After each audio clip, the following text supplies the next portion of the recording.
بسم اللہ الرحمن الرحیم انا اعطیناک الکوثر فصل لربک وانحر ان شانئک هو الابتر۔ یہ ایک مختصر سی صورت ہے، چھوٹی سی صورت۔ اس میں اللہ تبارک و تعالی نے اپنے حبیب کی شان بیان کی، عروج بیان کیا ہے، اٹھان بیان کیا ہے کہ آپ کا مقام و مرتبہ کیا ہے، اور ہم نے آپ کو کن کن نعمتوں سے نوازا ہے، اور آپ کے جو دشمن ہیں، جو خوشیاں منا رہے ہیں، وہ کس حال میں ہیں۔ اللہ فرماتے ہیں کہ ہم نے آپ کو کوثر عطا کیا۔ کوثر ایک تو وہ نہر ہے جسے ہم کوثر کہتے ہیں، اور ایک کوثر کا مطلب ہے خیر کثیر، کہ جس خیر کی حد بندی نہیں کی جا سکتی ہے اور جس کو گنا نہیں جا سکتا ہے، خیر ہی خیر، اچھائیاں ہی اچھائیاں، اور بہتری ہی بہتری، اور بھلائی ہی بھلائی ہم نے عطا کی ہے۔ وہ کون سی بھلائی ہے، وہ کون سا خیر ہے، اور وہ کون سی اچھائی ہے جو ہم نے آپ کو عطا نہیں کی۔ حتیٰ کہ کوثر بھی ہم نے عطا کر دیا، جو سراپا خوبصورت اور شاندار قسم کا ایک مشروب ہے، پینے کی چیز ہے، اور وہ پانی ہے کہ جس پانی کو ایک مرتبہ کوئی پی لے گا، جنت میں داخلے تک اس کو پیاس نہیں لگے گی۔ وہ بھی ہم نے عطا کر دی۔ تو اس میں ساری چیزیں شامل۔ تو ہم نے آپ کو تو اتنا خیر عطا کیا، اتنا خیر، ظاہری باطنی، ہر طرح کا خیر ہی خیر، اور ہر طرح کی اچھائی میں نے آپ کو عطا کی ہے۔ اور جب آپ کو نعمت ملی، اتنی بڑی نعمت اور اتنی بڑی دولت اللہ نے دی ہے، اور ایسی فضیلت کی چیز آپ کو دی ہے، تو پھر آپ کی ذمہ داری کیا ہے؟ فَصَلِّ لِرَبِّكَ وَانْحَرْ۔ تو آپ اپنے رب کے لیے نماز بھی پڑھیں گے اور اپنے رب کے لیے قربانی بھی کریں گے۔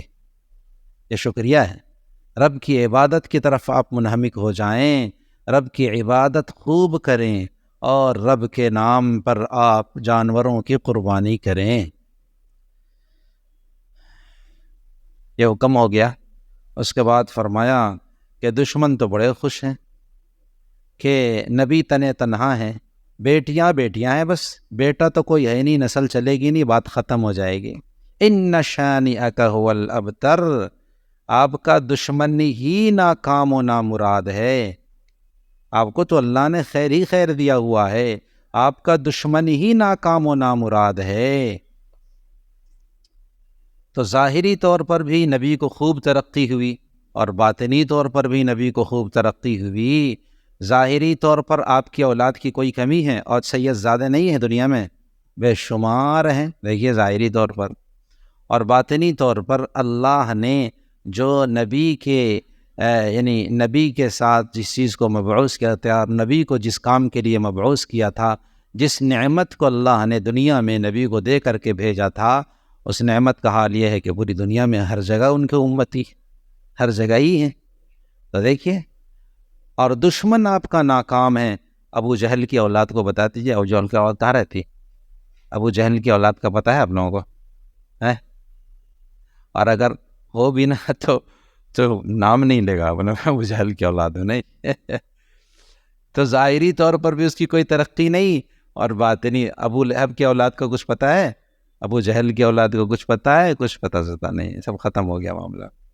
اور جتنے بھی دشمن تھے، حاسدین تھے، کچھ پتہ نہیں چلتا، بلکہ ان جو شریر لوگوں کا نام آتا ہے وہ نبی کی وجہ سے آ جاتا ہے، ورنہ ان کا ذکر بھی نہیں ہوتا۔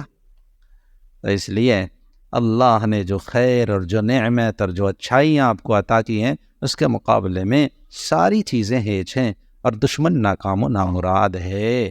اور یہ جو دشمن آپ کو تانا دے رہے ہیں کہ نبی کے تو بیٹیاں ہی بیٹیاں ہیں، پھر نسل کیسے چلیں گی، اس کی فکر کرنے نہ کہیے۔ اتنے شاگرد ہوں گے کہ پھر وہ بیٹوں کی طرح سے ہو جائیں گے۔ حضرت شیخ الہند رحمہ اللہ کے کوئی اولاد نہیں تھی، لا ولد تھے حضرت، کوئی اولاد نہیں، لیکن آج ان کی اولاد کی کثرت کا دیکھیے، ہم بھی ان کی اولاد میں سے. ارے بھائی حضرت شیخ الہند نے پڑھایا حضرت شیخ الاسلام کو، اور حضرت شیخ الاسلام نے پڑھایا مولانا نصیر احمد خان صاحب کو، مولانا نصیر احمد خان صاحب نے مجھے پڑھایا. اب بولیے سلسلہ بیان کر دیا میں نے، یہ سلسلہ ہے. ہم نے پڑھا شیخ نصیر صاحب سے، انہوں نے پڑھا حضرت مدنی سے، انہوں نے پڑھا حضرت شیخ الہند سے. اور حضرت شیخ الاسلام جو ان کے شاگرد تھے ان کا حال یہ تھا کہ حضرت کیا لیٹرین اور پاخانہ صاف کرتے تھے ہاتھوں سے. کس سے؟ ارے جھاڑو سے نہیں، کس سے؟ ہاتھوں سے صاف کرتے اپنے استاذ کا. ایسی تو اپنی اولاد بھی نہیں کرے گی. یہ نعمتیں اللہ علماء کو عطا فرماتے ہیں. کن کو؟ حضرت تھانوی رحمہ اللہ بھی لاولد تھے، کوئی اولاد نہیں، کوئی اولاد نہیں. آج ان کی اولاد کو دیکھیے. ہم کو یہاں بیٹھ بیٹھ کر کے حوالہ دینا پڑتا ہے کہ حضرت تھانوی نے یہ فرمایا. تو ہم سب انہی کی نا اولاد ہیں. اور ان کے مریدین میں اکثر علماء تھے، اور ایسے نہیں چوٹی کے علماء، حضرت قاری طیب صاحب، حضرت مفتی شفیع صاحب، تو حضرت سید سلیمان ندوی صاحب، تو دریا باتی صاحب، تو فلاں صاحب، میں تو گنا نہیں سکتا. سب چوٹی کے علماء تھے، بڑے بڑے، سب اپنی جگہ چاند اور سورج کی طرح سے تھے، اور سب ان کے مرید تھے. اولاد کی کمی ہے بھائی، اولاد کی کمی. اصل اولاد یہی ہے جو روحانی اولاد ہے، اور جو نسبی اولاد ہے پتہ نہیں نالائق نکل جاوے یا آپ کا نافرمان نکل جاوے، لیکن روحانی اولاد کا جو رشتہ ہوتا ہے وہ انتہائی مضبوط ہوتا ہے. اس چیز کو محسوس کرنا ہو تو آپ مدارس میں جا کر کے دیکھیے کہ اساتذہ کی چپل بچے سیدھی کرتے ہیں. اور آج بھی ہم بھی اگر میرے استاد جی آ جائیں گا نا تو ہم چپل سیدھی کر لیں گے فوراً، حالانکہ ہم آپ کے امام صاحب ہیں. لیکن جب حضرت آ جائیں گے تو ہم ان کے شاگرد صاحب ہیں، اور آج بھی ان کی چپل سیدھی کرنے اور اٹھانے اور بغل میں دبانے کو اپنی سعادت سمجھتے ہیں. تو ان کو بیٹا لانے کی کیا ضرورت ہے؟ ہم تو ہے بیٹا یہاں پہ موجود. ارے بات سمجھ میں آئی؟ یہ وہ تعلق ہے اور یہ وہ خیر ہے جو اللہ صرف اور صرف نسبت اور دین کی بنیاد پر عطا فرماتے ہیں. اچھا بھائی ایک بات اور، پتہ نہیں کل تو بیان ہوگا نہیں، کل تو عشاء پڑھیں گے اور بھاگیں گے سب. تو ایک دو بات ذہن میں رہے. عید کے سلسلے میں کچھ ہدایتیں ہیں. ایک تو یہ ہے کہ آدمی صاف ستھرا کپڑا پہنے. نیا ہی ہونا ضروری نہیں ہے. یہ جو ہم لوگوں نے لازم کر لیا ہے کہ نیا ہی ہونا چاہیے، یہ قابل غور ہے. جس کے پاس پیسہ نہیں ہو کیا کرے گا بیچارہ؟ تو نیا ہی کرے گا. اب خواتین ایسا ضد مچا دیتی ہیں کہ بیچارے کو ادھار لے کر کے اور گروی رکھ کر کے لینا پڑتا ہے کپڑا، اور وہ بھی ایک ایک نہیں، کئی جوڑے چاہیے. نہیں تو اس پر بھی غور کرنا چاہیے آدمی کو. اللہ نے وسعت دی ہے تو نیا کپڑا خرید لے، اور نہیں تو جو صاف ستھرا کپڑا ہے اس کو انسان پہنے، خوشبو لگائے. اور عیدگاہ جانے سے پہلے صدقۃ الفطر جس نے ادا نہیں کیا ہے وہ ادا کر دے. اور کام یہ ہے کہ کچھ کھا لے. عید الفطر میں کچھ کھا لینا چاہیے، اور عید الاضحیٰ میں نہ کھانا بہتر ہے. بہتر ہونے کا ضروری کچھ نہیں ہے، یہاں بھی ضروری کچھ نہیں ہے. تو عید الفطر جانے سے پہلے طاق عدد کھجوریں کھا لے. 1 کھجور کھا لے، 3 کھجور کھا لے، نہیں تو پانی ہی پی لے. کچھ کھا کر کے جائے. اور یہ بھی ہدایت ہے کہ ایک راستے سے جائے اور دوسرے راستے سے آئے. اور یہ بھی ہدایت ہے کہ تکبیر تشریق پڑھے لیکن آہستہ. عید الفطر میں آہستہ ہے، اور عید الاضحیٰ میں زور سے تکبیر پڑھنے کی ہے. اور اس طرح سے آدمی مصلی پہ جائے اور 2 گانا ادا کر کے جائے. اور اسی کے ساتھ ساتھ یہ بھی ہدایت ہے کہ عید الفطر اور عید الاضحیٰ کے دن آدمی فجر کے بعد کوئی اور نماز نہ پڑھے. یہاں لوگ عیدگاہ پہنچ کر کے اللہ اکبر کرتے رہتے ہیں، بڑے نمازی صاحب ہیں نا. 8 کھاٹ 360، 8 کھاٹ اور 360 اور دکھاتے ہیں میں کتنا نمازی ہوں، زبردست نمازی. تو بھائی دیکھیے دین نام ہے ماننے کا. جہاں کہا گیا پڑھیے وہاں پڑھنا عبادت ہے، جہاں کہا گیا نہیں پڑھیے وہاں نہ پڑھنا نہ عبادت ہے.